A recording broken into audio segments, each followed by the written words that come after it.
আপনার চোখে কি ঝাপসা দেখছেন? আপনার চোখে কি অন্ধকার নেমে আসছে? চোখের সামনে কি কালো স্পট দেখতে পাচ্ছেন? চোখে কি ফ্ল্যাশেস অফ লাইট মানে বিদ্যুৎ চমকানোর মতো আলো দেখতে পাচ্ছেন? তাহলে সাবধান, এটা কিন্তু আপনার চোখের পর্দার সমস্যা হতে পারে। নমস্কার বন্ধুরা, আমি ইন্দ্রজিৎ বিশ্বাস, কনসালটেন্ট অপটোমেট্রিস্ট। আপনাদের সবাইকে রেইন হেলথ কেয়ার ইউটিউব চ্যানেলে স্বাগত জানাই। আজকে আমার আলোচ্য বিষয় হলো যে এই যে চোখের পর্দার সমস্যা, আমরা বলে থাকি যে চোখে পর্দার সমস্যা হয়েছে। তো এই পর্দার সমস্যা বলতে কি বোঝায় এবং এর সমস্যাতে কি কি লক্ষণ দেখা যায়, এর কি কি চিকিৎসা রয়েছে এবং কখন চোখের ডাক্তার আমাদেরকে দেখাতে হবে।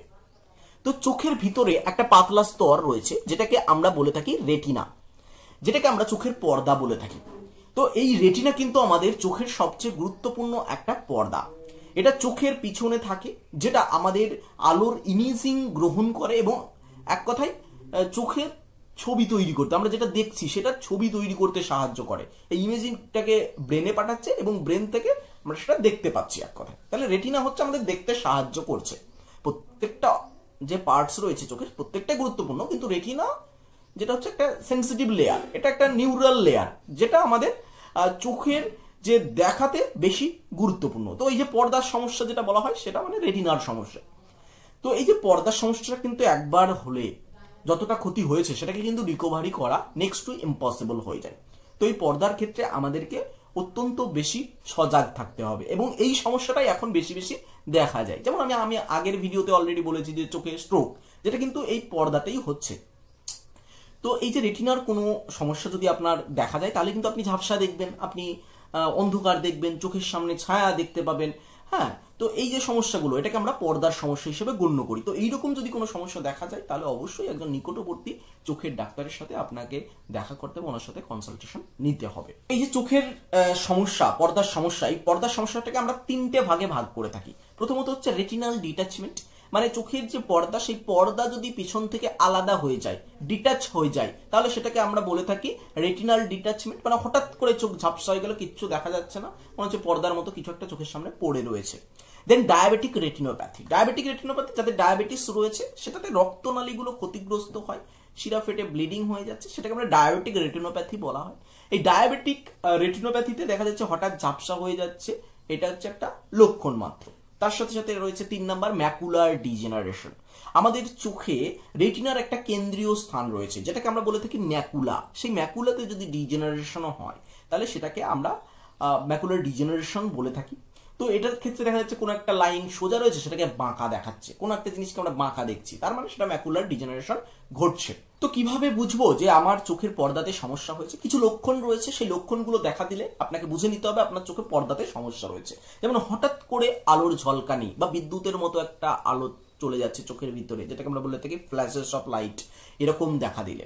2 নাম্বার, চোখের সামনে কালো কালো কিছু বিন্দু দেখা দিলে বা কালো কালো ছোপ দেখা দিলে বা একটা ছায়া ছায়া দেখা দিলে, ঠিক আছে, ফ্লুটার্স যেটাকে আমরা বলে থাকি। এর সাথে সাথে আমাদের দেখা যাচ্ছে একটা সাইডে আমরা ভালো দেখছি, একটা সাইডে ঝাপসা, বা কোনো সেন্ট্রাল পজিশনে একটা কালো দাগ, সেটা যেদিকেই তাকাচ্ছি ওই সেন্ট্রাল পজিশনে দাগটা থেকে যাচ্ছে, বা চারিদিক থেকে যে দৃষ্টিটা সেটা কমে আসছে, যেটাকে টানেল ভিশন বলা হয়। একটা নির্দিষ্ট এরিয়া দিয়ে দেখতে পাচ্ছি, সাইডগুলোতে আমরা দেখতে পাচ্ছি না। এছাড়াও রং চিনতে পারা যাচ্ছে না, ঠিক আছে, হঠাৎ করে দৃষ্টিটা একদম ঝাপসা হয়ে যাওয়া বা কোনো জিনিস বাঁকা বাঁকা দেখা, যেটা ম্যাকুলার ডিজেনারেশনের ক্ষেত্রে বললাম। তো এইগুলো দেখা দিলে অবশ্যই যত তাড়াতাড়ি সম্ভব একজন অপথলমোলজিস্টের সাথে আপনাকে কনসাল্ট করতে হবে, আপনাকে রেটিনা চেক আপ করাতে হবে। কখন ডাক্তারের কাছে যাবেন? প্রথমত চোখের ক্ষেত্রে আপনাকে প্রতি বছরে একবার করে চোখের চেক আপ দরকার। কিন্তু দেখা যাচ্ছে আপনার সিস্টেমিক ডিজিজ রয়েছে, যেমন আপনার ডায়াবেটিস রয়েছে, আপনার হাই ব্লাড প্রেশার রয়েছে, আপনার কোলেস্টেরল রয়েছে, আপনার থাইরয়েড রয়েছে, আপনার আর্থারাইটিস রয়েছে, তাহলে কিন্তু আপনাকে প্রতি বছর একবার করে অবশ্যই চোখের ডাক্তারের কাছে যাওয়ার দরকার। 6 মাস অন্তর অন্তর গেলে আরো ভালো, ঠিক আছে। এবার দেখা যাচ্ছে চোখের সামনে কালো কোনো বিন্দু ভেসে বেড়াচ্ছে, মানে ফ্লুটার্স যেটাকে আমরা বলে থাকি, তো ওই ফ্লুটার্স ঘুরে বেড়াচ্ছে, তখন কিন্তু আপনাকে যেতে হবে ডাক্তারের কাছে। দৃষ্টি ঝাপসা হয়ে যাচ্ছে, হ্যাঁ, চোখে একটা পর্দা পড়ার মতো ভাব লাগছে এরকম, বা তাহলে সেই ক্ষেত্রে আমাদেরকে নিকটবর্তী একজন অপথলমোলজিস্টের সাথে যোগাযোগ করতে হবে। আর বলে দিলাম যে যদি আপনার সিস্টেমিক ডিজিজ থাকে তাহলে অবশ্যই আপনাকে প্রতি 6 মাস অন্তর বা 1 বছর অন্তর আপনার চোখের চেক আপটা জরুরি। কি কি পরীক্ষার প্রয়োজন রয়েছে? এই যে চোখের পর্দাতে যদি কারো সমস্যা থাকে তাহলে ডাক্তাররা কি কি পরীক্ষা করায়? তাহলে প্রথমত হচ্ছে ফান্ডাস এক্সামিনেশন। চোখের যে পর্দা সেই পর্দার এক্সামিনেশনটাকে আমরা বলে থাকি ফান্ডাস্কোপি, মানে ফান্ডাস এক্সামিনেশন। এবার ফান্ডোস্কোপি করা হয়, তার সাথে সাথে আমরা যে রয়েছে আপনার অপথ্যালমোস্কোপ, ডাইরেক্ট অপথ্যালমোস্কোপ, ইনডাইরেক্ট অপথ্যালমোস্কোপ, তার মাধ্যমে আমরা চোখটাকে ডায়ালেট করে চোখের পিছনের পর্দাটা দেখে নিচ্ছি। OCT, optical coherence tomography, OCT করে আমরা রেটিনার যে লেয়ারগুলো সেগুলো বুঝতে পারি যে কেমন কি পজিশনে রয়েছে। এফএফএ, ফান্ডাস ফ্লোরোসেন্ট অ্যাঞ্জিওগ্রাফি, এটা চোখের যে রেটিনা, সেই রেটিনার যে রক্তনালীগুলো রয়েছে সেই রক্তনালীগুলোকে বিশ্লেষণ করার জন্য, মানে রক্তনালীগুলো কেমন কি পজিশনে রয়েছে সেটা দেখার জন্য আমাদেরকে এফএফএ করতে হবে। এবং লাস্ট আল্ট্রাসাউন্ড বা বি স্ক্যান, এটা চোখের ভিতরে যদি কোনো রক্ত জমে থাকে, ঠিক আছে, বা ভিট্রিয়াসের স্ট্যাটাস দেখার জন্য, রেটিনার স্ট্যাটাস দেখার জন্য আমরা বি স্ক্যান করে থাকি। তাহলে পরীক্ষা মোটামুটি ভাবে আমরা 4টে পরীক্ষা করে থাকি। ফান্ডাস এক্সামিনেশন, ফান্ডাস এক্সামিনেশনে আপনার ফান্ডাস্কোপি যেটা হচ্ছে ইনডাইরেক্ট অপথ্যালমোস্কোপের মাধ্যমে করে দিলাম, ওসিটি করে দিলাম, ইউএসজি বি স্ক্যান করে দিলাম, তার সাথে সাথে এফএফএ করে দিলাম। তো এর মাধ্যমে আমরা চোখের পর্দার সমস্যা আমরা বুঝতে পারলাম।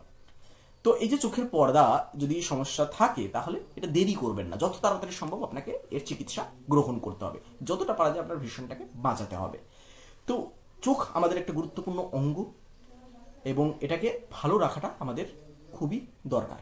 ভিডিওটা ভালো লেগে থাকলে অবশ্যই ভিডিওটিকে লাইক করুন, চ্যানেলটিকে সাবস্ক্রাইব করুন এবং এই ভিডিওটিকে বেশি বেশি করে শেয়ার করুন, যাতে সবাই চোখের পর্দা সম্পর্কে একটু সচেতন হয়। ধন্যবাদ।